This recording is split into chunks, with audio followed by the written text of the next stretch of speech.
no strip. I'm Courtney Franson, and I live here in Ridgeview Farms. Oh, it's just so hard to leave the neighborhood.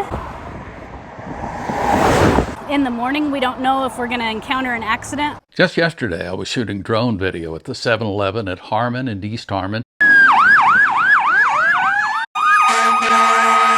Destination, yet another accident with ambulance and fire on scene. And there are lots of near misses every day. This is just last Thursday. I'm Sean Casey. And I'm Paige Casey. And we live in the Chisholm Ridge neighborhood. They've brought in the Great Heart School. They're bringing in businesses. They keep improving different developments, but the street hasn't changed. Same road that was since I've lived here in 2007. A massive row of warehouses and their traffic.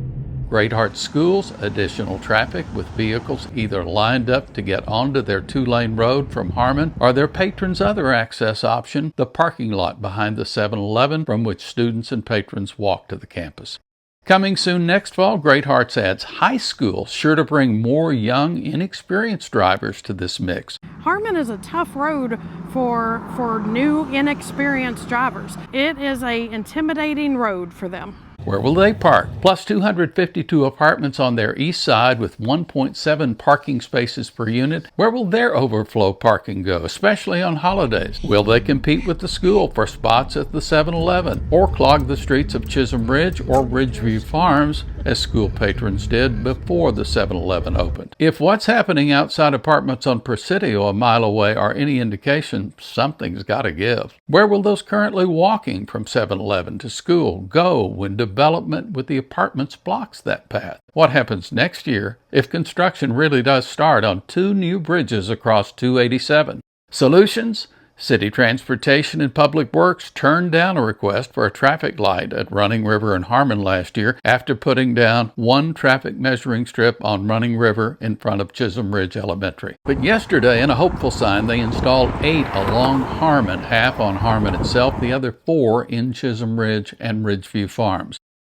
We need a long-term solution, but the short-term solution has to be something, and I believe it's a stoplight. I know a lot of people hate roundabouts, but they really do slow traffic down. I was on the HOA board for years, and we never built anything here because this is city, it's easement, in preparation for a 4-lane road. Like North Huron Parkway, you're supposed to have the divided 4-lane road.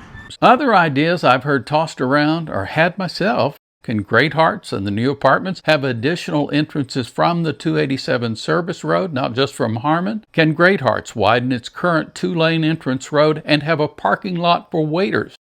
Long shot ideas that may or not be feasible. Continual heavy traffic enforcement during rush hours.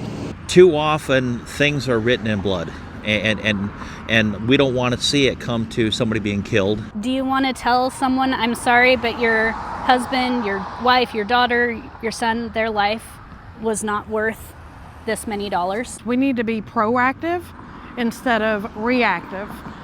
Can we conspire together, plan together, lobby together, or contribute solutions together to, at the very least, mitigate some of these exponentially increasing issues?